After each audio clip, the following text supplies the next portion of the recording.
The challenge that we had is we had a lot of junior marketers who didn't really understand how to interpret the data point. And so what does that actually mean to their clients? Live data is the evolution, and we're able to do that via talking to your live data environments, being able to look at hundreds of different metrics that are available inside of any data source all at once. Welcome to Contrary to Popular Opinion, a podcast hosted by Fuse.is Digital. In each episode, we bring you provocative topics and novel perspectives around leadership, business, and marketing that defy the norms because exponential growth demands unconventional thinking and visionary action. So open your mind and let's get into this week's episode. Hey everyone, Kelly McGuire with Fuse.is Digital. Excited to get into today's topic and talk to today's guests. Hey, it's Todd. I am fresh off the plane from Germany. So I'm about a 9-hour time difference right now in my head. So hopefully that doesn't impact anything today. And so we've got Jeff and Jill from, I think the last time you were on the show, it was still Fusion. It wasn't Fuse. Actually, it was Deck Fusion. It was Deck Fusion still. So, all right. So we're a couple of iterations beyond that. And now we have landed on the final brand of Fuse. So I've got Jill, former ex-Googler, and Jeff, who's started a bunch of tech companies and exited, done a bunch of cool stuff. And we're going to talk about Fuse again today because it's evolved a lot since the last time we talked. So welcome, Jeff and Jill. Thank you so much for having me back and for having us on your podcast today. Yeah, you said that I wasn't allowed to be on the last one, so happy to be on this one. You're allowed. So I've got some sort of hard-hitting technical product questions to go through today because I think that's where a lot of people's minds are at right now, including Kelly and I's mind about how we're going to be tackling and building products in our company that AI will be the underpinning sort of engine to. And just for clarity's sake, Jade is also an investor in Fuse. So we're big fans of the product, but we also are involved with the company. And so we're hoping it will continue to power what we're doing. So here's the first big question. And I think, Jeff, you're ready to swing a bat at this one. Dashboards, are they dead? Or are they still needed? And if so, how do these two products play together in how you guys see the future shaping up? Yeah, are dashboards dead? No, I don't think dashboards are dead at all. They serve a purpose. I do think that with AI and with AI technology, there is an evolution, a major evolution of dashboards that is happening currently, hence our product and how we are evolving dashboards is probably the right way. That was said that type of thing, but it came out. But we're not attacking dashboards, and I don't think they're dead in any way. In fact, we have a form now and inside of our product that allows you to create a dashboard live. I think the problem with dashboards, I've been a marketer all my life, and I've always needed a data or tech team in order to do my job. And all the marketers that I've ever managed, I've managed some pretty big teams. They've always needed data and tech teams as well. And everybody uses dashboards, whether I'm assuming I'm allowed to just name products and all of that. So Google Looker, Power BI, Tableau, name your dashboard. There's so many of them out there. The problem with dashboards isn't the setup, the initial setup, although that is a problem because marketers typically aren't the ones that are setting up the data inside of a dashboard. It's the constant maintenance. It's the fact that the data that's being ingested inside of a dashboard just breaks all the time. It ingests via an ETL pipeline, and I call them a fragile ETL pipeline, and I think a lot of other people do too, because they break. And then whenever Google Analytics updates their data source, which Google Analytics, I feel like everybody knows that, like once a month, you get a GA4 update. The data that's being ingested, they change conversion metric to now it's key events. Now, all of a sudden, the data that's being ingested inside of your dashboard is inaccurate. So you need a data or tech team in order to actually use a dashboard constantly, which means the marketers that are using a dashboard just have to keep spending more and more money on data and tech teams in order to even read a dashboard, let alone tell stories around it. And I think that now with AI, it's just a much simpler way. And there's a much simpler solution. Does that answer your question, Todd? Yeah, Kelly, and Jill, I don't know if you have anything to add to this, but Kelly, I'm curious about the struggles that we have, and we talk about all the time about answering the question, why? Why is a data point a data point? Why? Yeah. I was actually going to touch on that point. On the agency side, before coming to start Fuse, the challenge that we had is we had a lot of junior marketers who didn't really understand how to interpret the data point. And so what does that actually mean to their clients? How do they translate that into action and intelligence behind what's going to move the needle for their business? It was a really big challenge in terms of how do we action on this data? So like, okay, cool, here's a dashboard, here's a trend, but like, what does it actually mean?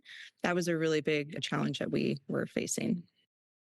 Yeah, I think that's the big evolution for me right now when we talk about dashboards and them not necessarily being dead, but being a bigger opportunity to make better use of them and the way that we approach them. So as you were talking, Jeff, I'm thinking about it's funny that you say the why in that talk, because I'm thinking about, well, why does someone want a dashboard historically, right? And it's a conduit for conveying information. And historically, it's only been as good as people's willingness to really dive in and use it. And that tends to be the roadblock in my experience. Is originally it's meant to be to make it easier to access the information, but they tend to get really complicated. And then there's a lot of turnover on things, and some people really like them, some people don't. And then they sort of always fall by the wayside a little bit in my experience, where it's just easier to ask your account manager or your team, like, hey, I want this piece of information. Can you give it to me? Versus like go in, log in, use the filter, find it myself.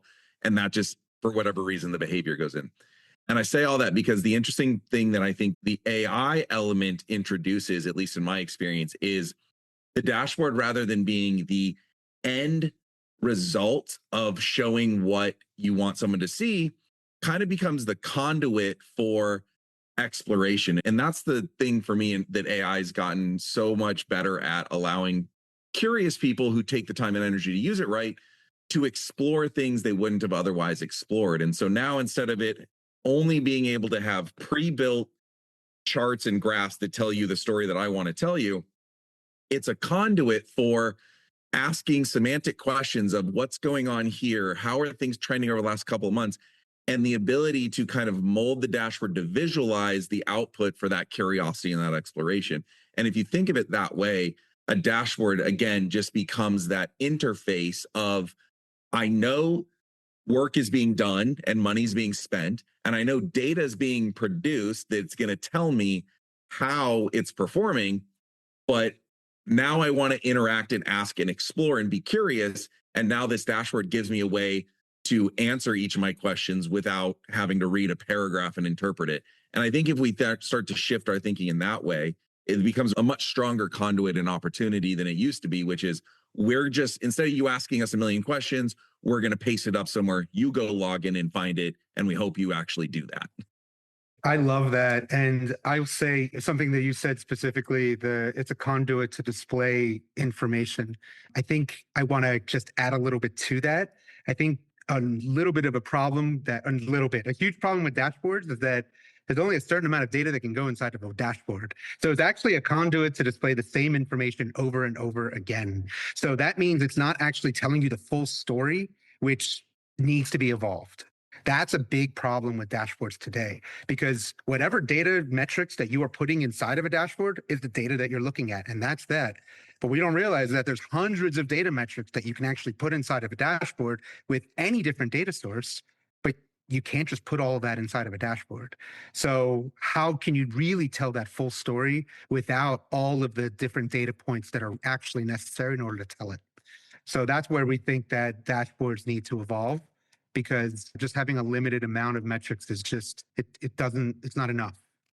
So that's an interesting point that you bring up there too, right? And I don't know the solution to this, because I feel like that's maybe another tripping point often for dashboards, which is striking the balance between simple enough to make it useful and understandable, but complicated enough to really tell you what you need to know. And so when you start to have multiple metrics that are dependent on each other and needing to do overlays or needing to be time-based comparisons of like, okay, I want to see what my cost per click is, but I want to see it in a year-over-year comparison, or I need to see it in the seasonality context to understand what I'm just being able to see. And so So what is the balance, right? You can layer on so many things that it just becomes a bunch of noise, but then you can dumb it down so much that it's not actually valuable. And so again, this is where adding in the AI component helps you not have to know the answers to plot that out properly, but allows you to explore. Like, I think looking at this in a bar chart and a time series will look good. And what might have taken you a day or more to build out, only to find out, well, I thought that would be the good way to look at it, but it's not very good anymore. Now the systems let you see it really quick and be like, okay, I don't like that. Maybe a line chart would be better, or maybe 2 time series would be better. And that ability to rapidly iterate and kind of test and experiment, I think becomes really powerful. And I think it will become a lot more enjoyable for your average end user than right now. It feels like a chore to have to go into a dashboard versus it's actually giving me sort of this guided experience to find what I really want to do without me having to know secret codes or remember certain drop-down menus or things like that. I think people just give up on in dashboards right now. Yeah, and look, I worked at a number of different brands, and I've had my own brands. And as you mentioned, Todd, earlier, I had my last startup did pretty well and got it acquired in 2018. But after that, I went agency side, so I started learning how agencies work and ran campaigns for like Sony Pictures and Amazon Studios and Lionsgate. And I can't tell you how many brands, whether small or large, will always ask for the dashboard. They'll pay for the dashboard too. It needs to exist. It is a checkbox on the list. Exactly. And that's great. And they'll pay for it, which is even better, right? So that's great. But then they don't log into it.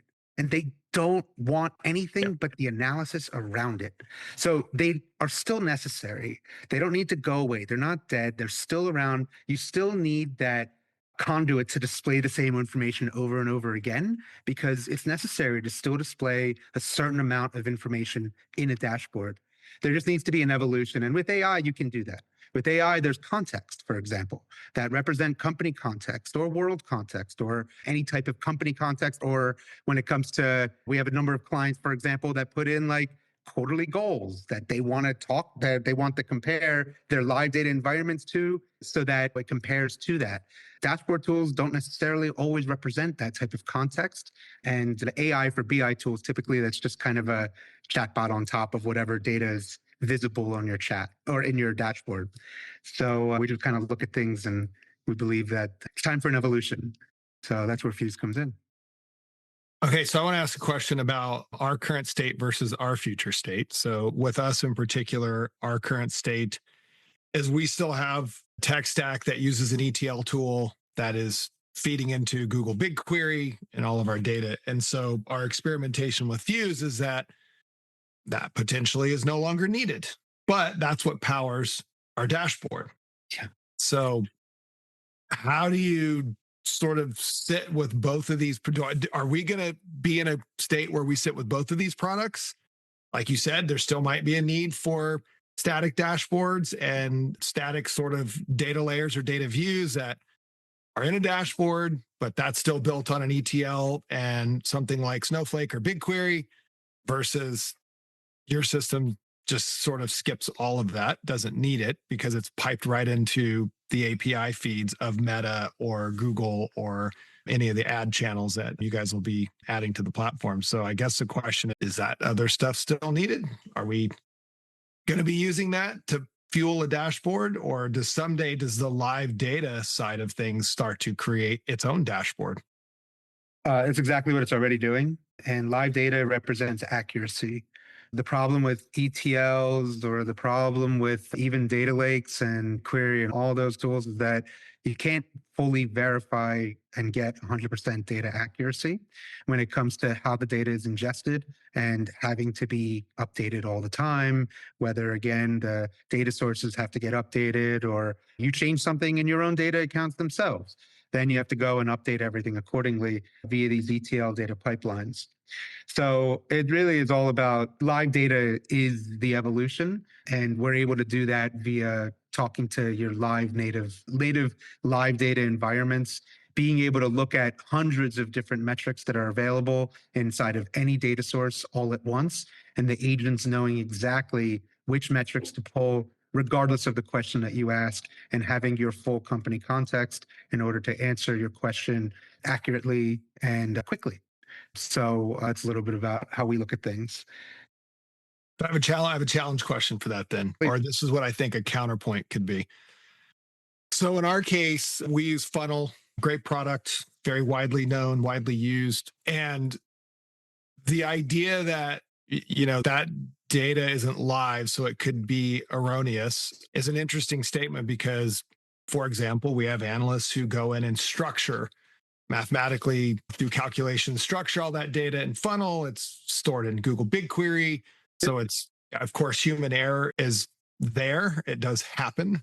But once it's built and the data structured, the mathematics in it work consistently. They don't typically break that often. So I'm moving from there into what you're saying, which is how AI works. But then the counterpoint to that is, what about AI hallucinations? And one of the things that Kelly sort of scrambles on about at times is the lack of mathematics and savviness within some of the LLMs. So if ETLs and data lakes are at risk for error, and most of that's going to be human error because it's humans doing a lot of the data entry and the data structure, and AI has the ability to take over, how do you then deal with the hallucination side and the anxiety and fear that a lot of marketers have today, that they don't trust it because it does hallucinate? And I'll bring up a very specific example that just happened. I was just going through, and because I bring up this math, that AI is not good at math all the time. And a lot of people say, well, it's getting better and it's all these things. I literally had an incredibly complicated process that I was just going through, and I had to add up a table and an allocations list. And I got all the way to the end. And my best practice that I always go through is I will have it kind of check its own work, look for errors, redo all of it in there. And in the middle, I just casually kind of had to go back, check everything and go through it.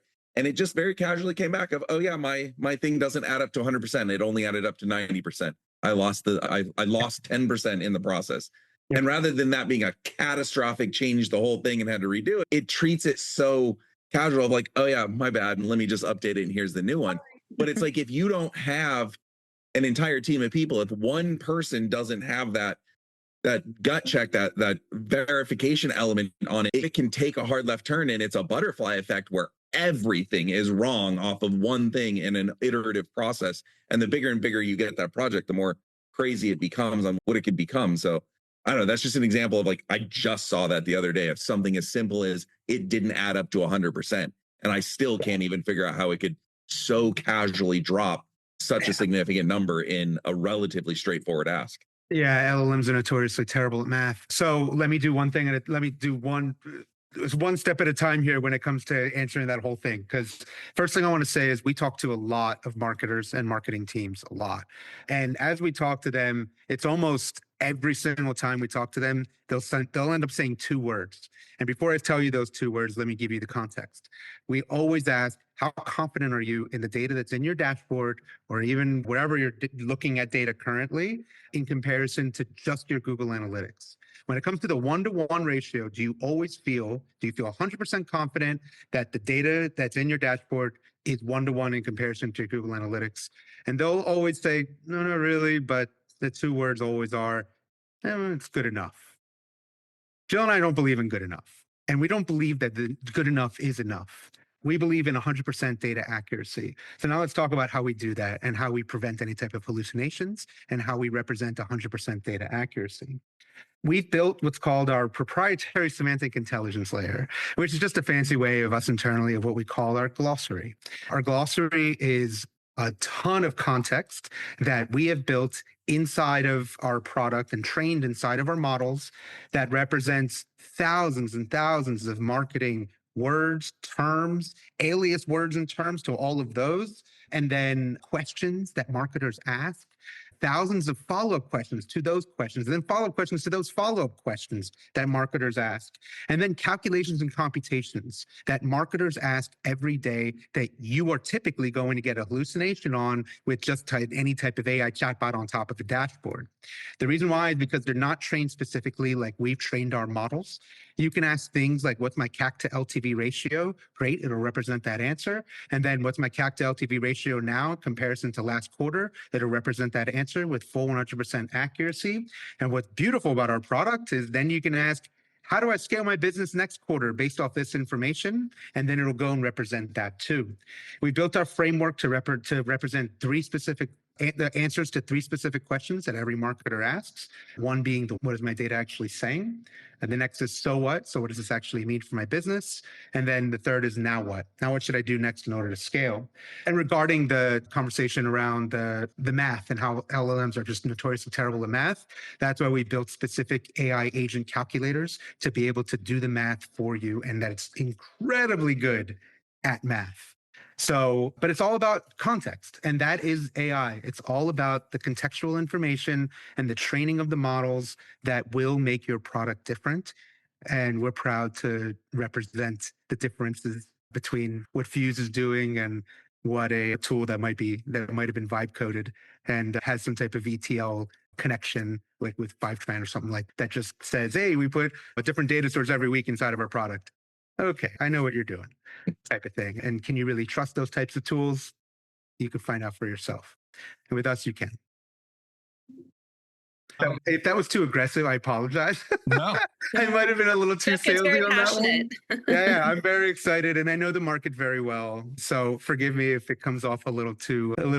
Our show is contrary to popular opinion, so we're Okay, supposed to be good. a little bit debatable here. Okay, perfect. I'm going to go out of order a little bit on my questions because you kept bringing up something in your last commentary about training the models. And one of the things that we as an agency, and I'm sure everybody is, because I read about it every day, trying to figure out is the use of training models with data and the privacy compliance around that. Mhm. Vujade is a ISO 27001 certified company. So we've put a lot of time, energy, and effort into data security, data privacy, data compliance. And one of the things that I'm curious if you guys have sort of an updated opinion on or sort of perspective on is how is data training and LLM training and privacy compliance sort of meshing together in what you guys are seeing out there? Have you guys seen the article about Mixpanel and their data breach with OpenAI? I think I heard about it, but I haven't seen it yet. You know why you haven't heard about it? Because they tried to hide it. Yeah. That's why. It came out the day before Thanksgiving. OpenAI it's like a one-pager release about Mixpanel's data that was leaked. Here, I have, of course, trying to be prepared here. We'll put it in the show notes and people can read it. What is clear is that companies like Mixpanel store huge banks of information about people and how they use their apps and are clearly becoming a focus for malicious hackers. Mixpanel certainly has all those certifications as well, probably more, over $1 billion organization. Now, the difference between what we're doing and what all these other tools are doing is we're talking to live data environments. And we're not saving your data in servers. So we remove a lot of those compliance hurdles. By not caching data or saving data in servers and talking to live data environments and having our agents talk directly to your live data environments, you don't have to worry about hackers coming in and stealing data because there's no data for them to steal. You're talking to live data environments every single time. There's a huge difference between us and others, and why not just small, medium businesses are flocking to our product, which we're super proud of, because so many of these AI for BI tools are all like enterprise only, enterprise only. Great. We want to be accessible for all, but enterprise brands are coming to us as well because those compliance hurdles and that red tape that they always have to go through, and the fact that Mixpanel got hacked just like that with OpenAI, they're now coming to us as well. We have some incredible clients that really love what we're doing, and that's one of the major reasons. Yeah, it's a scary thing. I'm constantly trying to figure out how we're approaching that as a company because we sit on a lot of client advertising data. And in a way, we have to be able to use that data to train models to be able to get into decision tree logic, but there's risk to all of that. So the next thing I wanted to bring up was Google's recent announcement about their own ads advisor working with inside of, in this particular case, Google Ads environments. And so if that ad advisor so if I have a director of search and she or he could just go in there and talk to the ad advisor about their real-time live Google Ads data, why do I need Fuse to do that? Because you're not getting the whole picture. You're only getting one view. And so that's the beauty of our product, is that you're getting that complete cross-channel visibility into what's going on.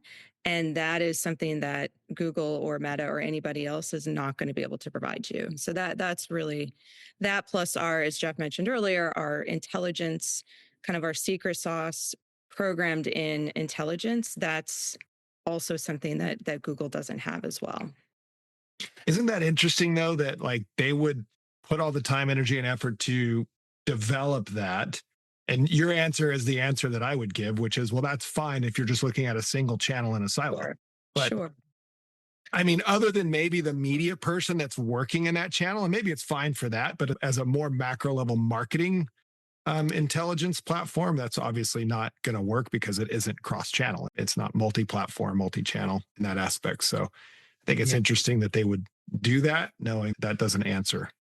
Yeah, if I may add to that, to what Jill said, because that's exactly right. But yeah, there's a reason why there's a Google Analytics one and there's a Google Ads one. It's not one combined, it's separate ones. So not to mention, you still have to log in and out. If you're an agency, you still have to log in and out of all those different Google Ads accounts or Google Analytics accounts and go from one to the next in order to even use that MCP that they've built inside of those tools. With us, you don't have to worry about any of that. It's all very safe and secure. It's all via workspaces. You go from one client folder to the next. You can work with all of them, all through our product in a safe, secure, and accurate way. And as Joe mentioned, what we call our glossary internally makes it so that you can talk to not just one data source at a time, but multiple, and they all know how to talk to each other, and they all know which metrics to pull, regardless of the question, no matter how complex it is that you ask.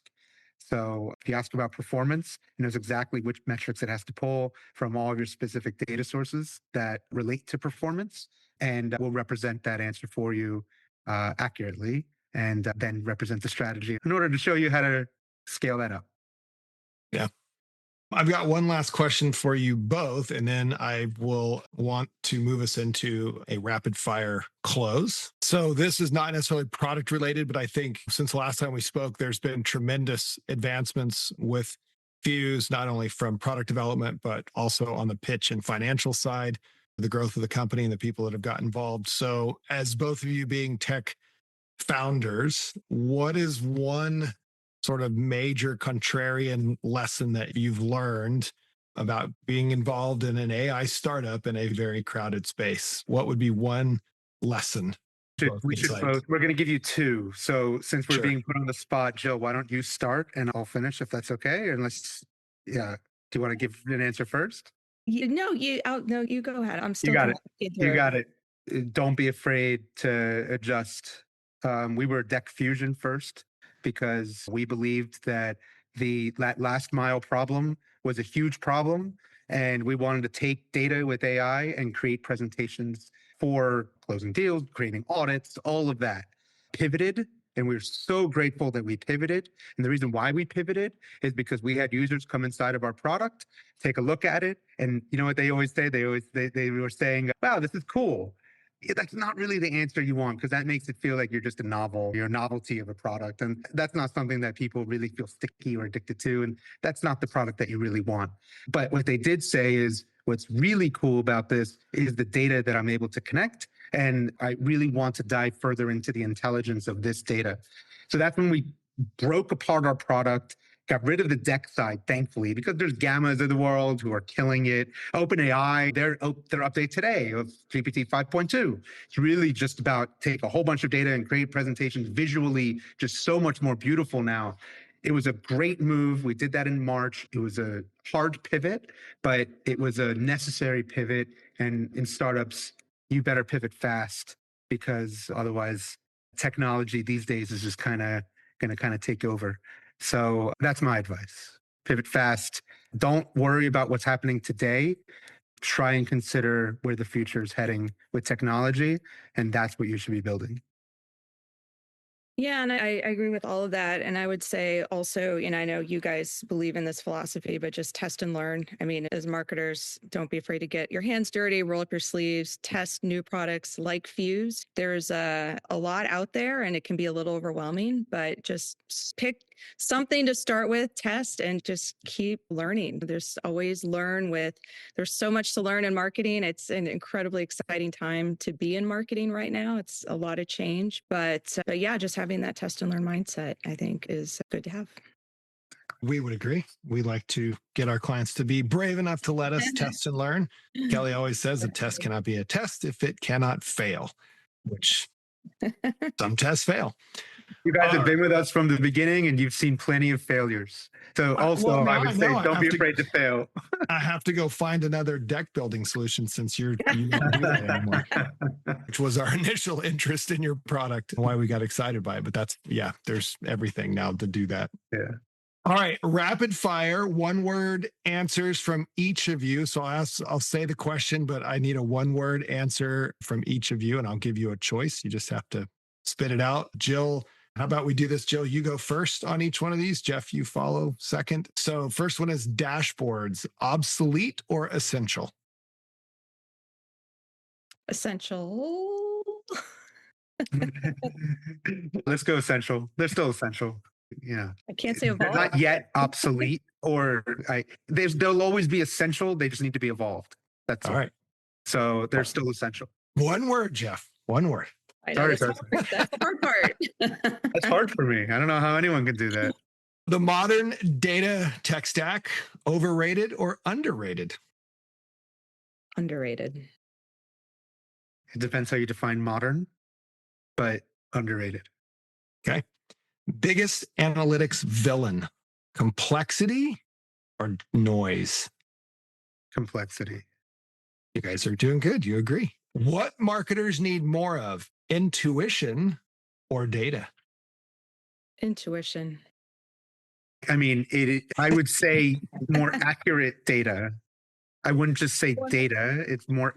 So it's hard because people don't need more data. They need Jeff, we got better data. But intuition, I think a marketer is a marketer because they have intuition. So I don't know that they need more of that necessarily. In my opinion, I've met a lot of marketers. I've known a lot of marketers. I've trained a lot of marketers. And I would say the intuition is typically what we come with just inherently. I would say that it's the data complexity that's kind of needs to be better. Okay. Sorry, it's not one word, Todd. I apologize. Yeah, well, I mean, if I could counter to that, I think they don't need more data. They already have too much data already. Yeah. They need to trust their gut a little more. If their gut says something is going on in this area, like dig into that and figure it out. So that's just to clarify. All right. There's intuition over data. Love it. Okay, good. It's good if you two disagree every now and then. It's like if me and Kelly agreed on everything all the time, we wouldn't have a company together. AI in marketing today, hype or breakthrough? Oh gosh, I can't say both. Breakthrough. Breakthrough. I agree. If Fuse I say hype. Yes. Of course, it depends on who you're. Yeah. Well, I know if I asked Kelly this, he'd say hype. It's 100% hype for him. Yeah. There's a lot of sites that are saying the same thing. You have to look at the product and you have to really dive in, and then you can really see the breakthrough. But there's a lot of noise that is certainly a ton of hype, and that makes it harder for real tech like us. It does. So that's why we're happy to be here and talking to you guys. If Fuse had one superpower, speed or accuracy? We have both, but accuracy. Accuracy. Oh my goodness. Love it. Speed. You know what's funny? Can I just do a little anecdote if that's okay? You fail the rapid fire test. I do. That's what I do. I'm sorry about that. But we've had so many user interviews even before we built our product. And then of course we ended up building the product. And then we had those same user interviews come in and start testing it. And they became our early adopters and our users and now are paying subscribers. And we always ask, how do you feel about the speed?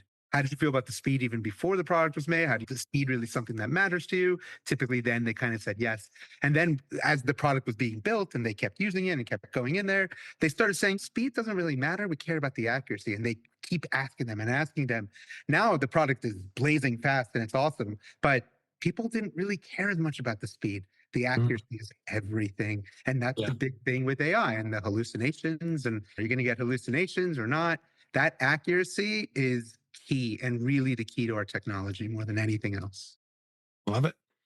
Two more. If you could ban one word in marketing, dashboard or attribution? Dashboard. Yeah, dashboard. Attribution is necessary. Okay. It's just last one. Yeah. What wins in the long term? Simplicity or sophistication? Can you elaborate on that a little bit?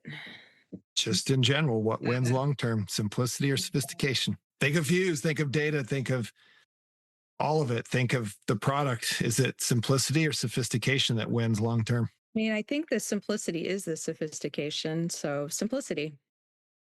It's 100% simplicity. You're right. The simplicity is the sophistication, but it is not easy to have something being that simple looking, and our product is, and that's what makes it so sophisticated. I would agree. And to tack onto that, I mean, people just want something that works. They want it. They want to know that it's reliable, it's there, it understands the needs, and it delivers. And it's hard. That is hard to do. You shouldn't have to do a masterclass to know how to use a product. Exactly. I would agree. All right. Well, very good. We've come a long way since the last time we spoke. Your product is radically different from the last time we spoke. Our current testing of it is what we had hoped we would find in our future. And so we're excited by it. We're going to keep being good partners to test and learn with your product. Kelly, any last commentary for AI and analytics, or Jeff and Jill, or anyone listening about AI and analytics with Jeff and Jill?